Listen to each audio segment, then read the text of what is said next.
Guys, this is my cute patient from Italy. Nice to meet you. Oh, we know each other for a long time. What do you mean nice to meet you?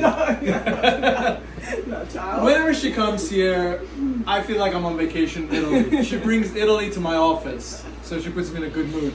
And she brings me good stuff too. Yes. So, and I speak Italian, so parlo italiano. yeah. And then we're gonna do a Fraxel today. Yeah.